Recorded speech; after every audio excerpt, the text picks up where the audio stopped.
بسم الله الرحمن الرحیم. ټولو قدرمندو کتونکو ته د پښتونخوا په ستورو کې هرکلی او ستړي مشي. قدرمندو کتونکو د پښتونخوا ستورو کې ماته ویل کېږي ستاسو ملګری صابر جان. ډېر مشهور شخصیت را سره ناست دی او څوک را سره ناست دي شاید چې تاسو د هغوی دغه سندره ډېره زیاته اورېدلې وي. په هره خادی کې به دغه سندره لګېده او هر چا به ورته ډانس کولو، ځکه چې رحیم شاه ډېر په ښه انداز سره ویلې ده. ما سره څوک موجود دی؟ لقمان شینواري، هغوی ته په خپل پروګرام د پښتونخوا په ستورو کې هرکلی وایم. السلام علیکم. وعلیکم السلام. ستاسو هم ډېره زیاته مننه صابر جانه چې مالم د خبرو مقرره کړه او د خپل کتونکو سره لږې خبرې وکړو. کتونکي خو زمونږ اوري په ریډیو باندې، خو نن به کوشش کوو چې ومونږ ګوري. لقمان صاحب دا راته ووایي چې لقمان شینواري د نوم نه خو م پته لګي چې د کوم ځای سره تعلق ساتي، خو زه وایم که بیا دې هم ورته وویل نو ډېر زیات بخي. زما تعلق خیبر ضلع لنډي کوتل سره دی او په لنډي کوتل کې خوږخیل سره، او خپل ابتدایي تعلیم هم زما خپل علاقې لنډي کوتل نه کړی دی. هلته کې ګورنمنټ های سکول ګورنمنټ کالج چې دی که نه، او هغې نه ما اف ای کړې ده. لقمان صاحب دا راته ووایي چې تاسو د میډیا طرف ته کله نه راغلی؟ 2007 کې زما باندې 2006 کې یو حادثه راغله. حادثې نه بعد بیا ډېر زیات ډسټرب شوم. 2007 کې بیا تقریبا چې زما ریډیو طرف ته راتګ وشو، خو دې نه مخکې کله چې ما باندې 2006 کې حادثه نه وراغلې، زما د ټلویزیون تقریبا خیبر ټلویزیون او د پی ټي وي یو دوه ډرامې راغلې. په ډرامو راتګ سره بس داسې یو حادثه راغله چې هغې زه ډرامې نه ډېر لرې کړم، او بیا پکې قسمت هغه الله پاک اواز داسې راکړی چې ریډیو دپاره قبول شوم، او چې همغه 2007 نه په ریډیو کې شروع یم. نو نن شکر الحمدلله په ډېرو ریډوانو کې شروع یم، ډېرو ریډوانو کې. یو نه پروګرام ختمیږي او بل نه شروع کېږي. صحیح. لقمان صاحب بله خبره او بل تپوس مې ده نه دا دی چې د شاعرۍ آغاز هم کله نه کړی دی یار؟ دا مونږ چې په میټرک کې وو که نه، لږ ډېر لیکل به راتله راله، الهام به کېدل، او ابه مې څه به مې سنبال کړل څه به مې سنبال نه کړل که نه، او بس دا رانه لیکل کېدل راتله راله. خو ما به سوچ کول چې مړه سخته شاعري سره راشه اسانه لیکه چې یو بې تعلیم هم پرې پوه شو. په هغې ټایم کې خاطر افریدی چې و که نه، دغه کتاب یو ملګري سره په سکول کې و میټرک کې به مې کتنو، هسې داسې ځان غوندې راته لګېدل چې یاره دا خو لیکل خو تا نه هم کېدی چې دا ګران کار خو نه دی. بیا هغه ټایم کې څه ولیکل شو، بیا پسې بیا لیټ ټایم کې، او بیا پکې لکه څنګه چې تاسو ذکر وکړو شروع کې چې یاره بیا یو فلمي بوت را باندې راسور شو که نه. کله چې دا پښتو میوزیک دا ټرینډ بدل شو که نه، او پښتو میوزیک ښکلی شو، ښایسته شو. مخکې پښتو میوزیک زمونږ اوریجنل کوم تبله رباب چې دا به و پکې، بیا پکې کمپیوټرایز شو. بیا پکې زما په 2009 10 11 کې زما د یو داسې ریډیو کې تعلق شو، پاک افغان ریډیو سره، چې په هغې کې به زما سینګران راغوښتل، ښه سینګران، ښه موسیقاران پکې راغله. سینګرانو موسیقارانو به ما یو خبره اورېدله چې زلفو شونډو دې نه تنګ شو، نوي الفاظ پکار دي، نوي الفاظ پکار دي. او بس داسې یو نوی لفظ راله راغی چې هغه هیټ شو، دنیا ته ښکاره شو. جینۍ سمه په تاسئ تپوس خو ما کولو، خو اورېدونکو کتونکو یقین وکړئ چې په خپلې وویلې دا ویمه چې دا تاسو کله لیکله دغه جینۍ سمه په تاسئ، او واقعي چې سم حد وکړو او په هر یو خادی کې به دا لګېده. نو دا چې کله تاسو لیکله دونه ستاسو په ذهن کې دا و چې دا به دومره پاپولر شي؟ داسې کار و که نه چې د دې دوه وجې وې، یا خو به مکمل لقمان داسې چې خلک به په کاڼو ولي، او یا اوس هم چې دی که نه ډېر زیات شاعران بخښنه غواړم داسې بعض اوقات په مشاعرو کې کښېني یا چاته څه ویډیو راشي مړه نو په تاسې یې لیدلې، خو زه به صرف دومره عرض وکړم، دومره عرض د ټولو ډېر زیات قدر کوم که نه، ټولو شاعرانو قدر کوم چې کوم خلک وایي چې یاره پتاسه نو په پتاسه کې بد څه دي. جینۍ تشبیه د لیونۍ سره شوې، ښاپیرۍ سره شوې، ګلالۍ سره شوې ده، زرکې سره شوې ده، هر څه سره شوې ده، مختلف مرغو نومونه یې ورکړي. لیونۍ نه بد شی خو نشته، لیونۍ هم ورته ویې ده. ما ووایي چې یاره دا پتاسه سرم ده، سپیرم ده، خوږم ده. اوس که جینۍ ته وایم چې خوږه یې او سره یې او دا نو دا به ډېره بده لګېدل وه زما شخصیت سره. خو به جینۍ سمه په تاسه دا لفظ راغی. او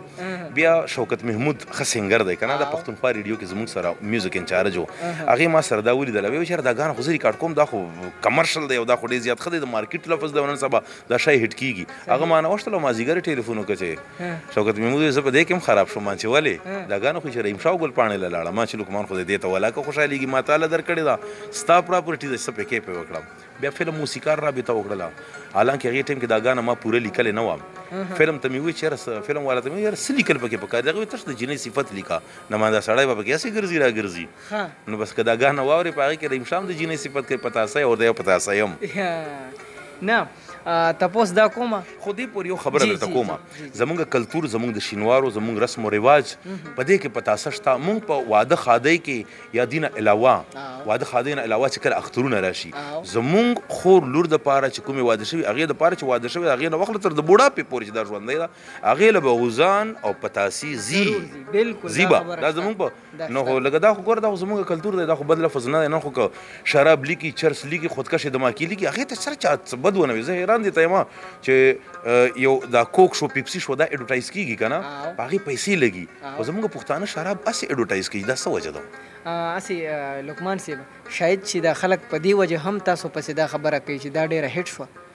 دا وجه هم ده چې یو کس به دېرش کاله شاعري کړي بخښنه غواړم یو کس به دېرش کاله شاعري کړي او شوق وي چې رحیم شام زما ګانه وایي زما والله که دا شوق و چې رحیم شاه دې زما ګانه وایي خو بهرحال بیا هم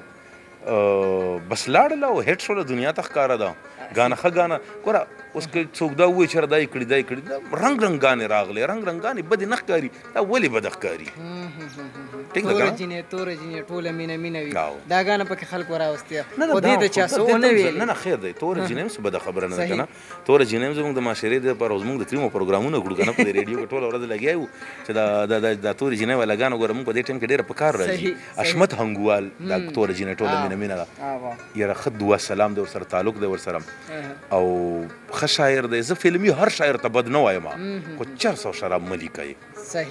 نور زموږ مشران شاعران چې دي که نه هغوی خپل سوچ بیان کړی دی هغوی خپل سوچ بیان کړی دی اوس دور خوشحال بابا وایي زمانه که ستا په قدم نه ځي ته به د زمانې په قدم ځي او دا د زمانې قدم باندې نه اختلا یم خو پته نه لګي چې لقمان صاحب نو دونه شاعري م کړې ده چې د کتاب مواد وي نه جي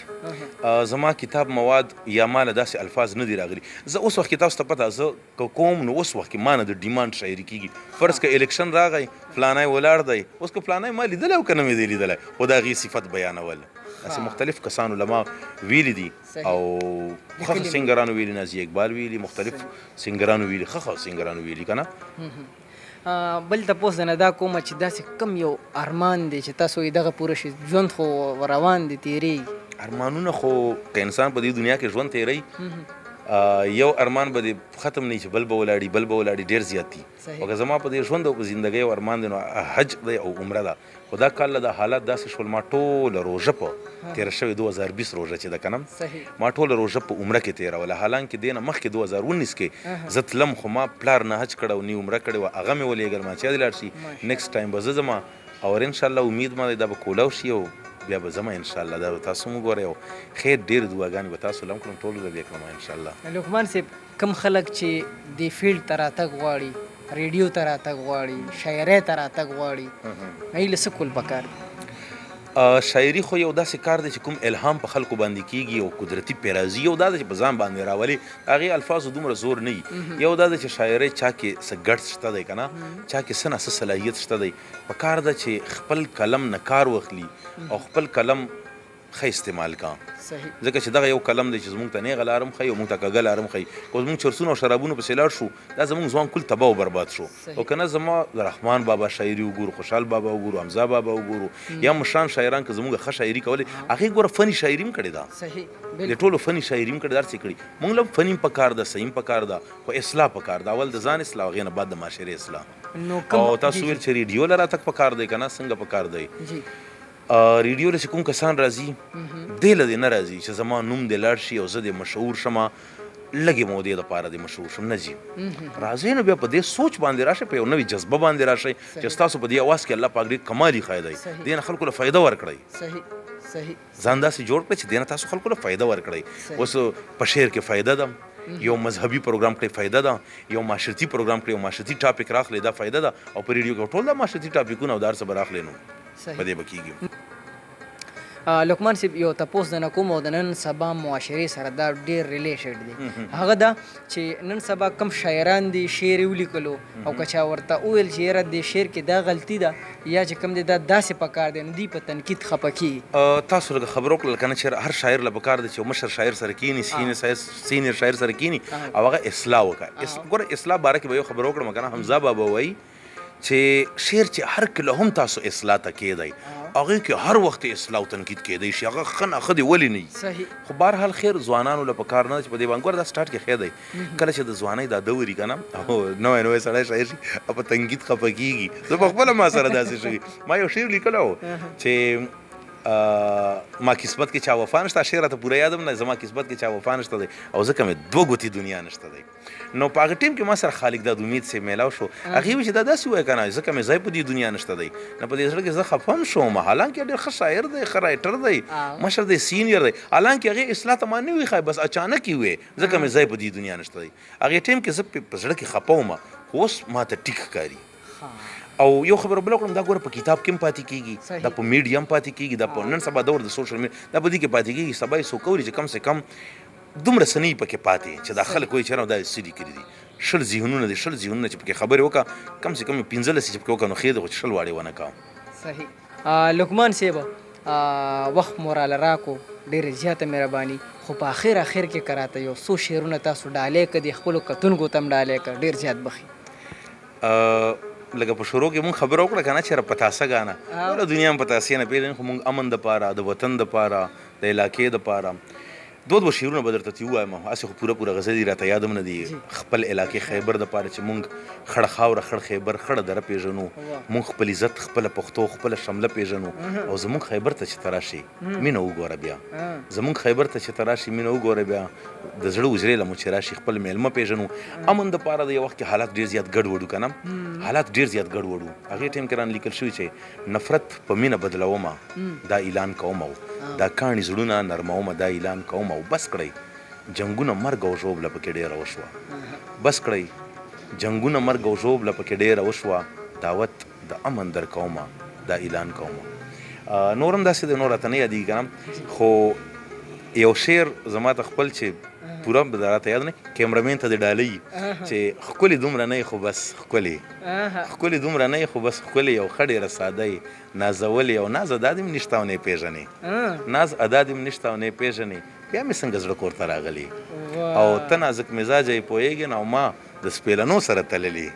داسې نور هم ډېر زیات ډېره زیاته مهرباني قدرمندو کتونکو د پښتونخوا ستوري همیشه ستاسو دپاره داسې ستوري راغواړي چې که تاسو یې نه پېژنئ نو زموږ کوشش دا وي چې ستاسو دپاره دغه ستوري مخې ته راولو خپل کوربه صابر جان په خپلو دعاګانو کې یاد ساتئ چې هر چېرته اوسئ الله هم خوشحاله ساته تل بریالي اوسئ د لوی الله په امان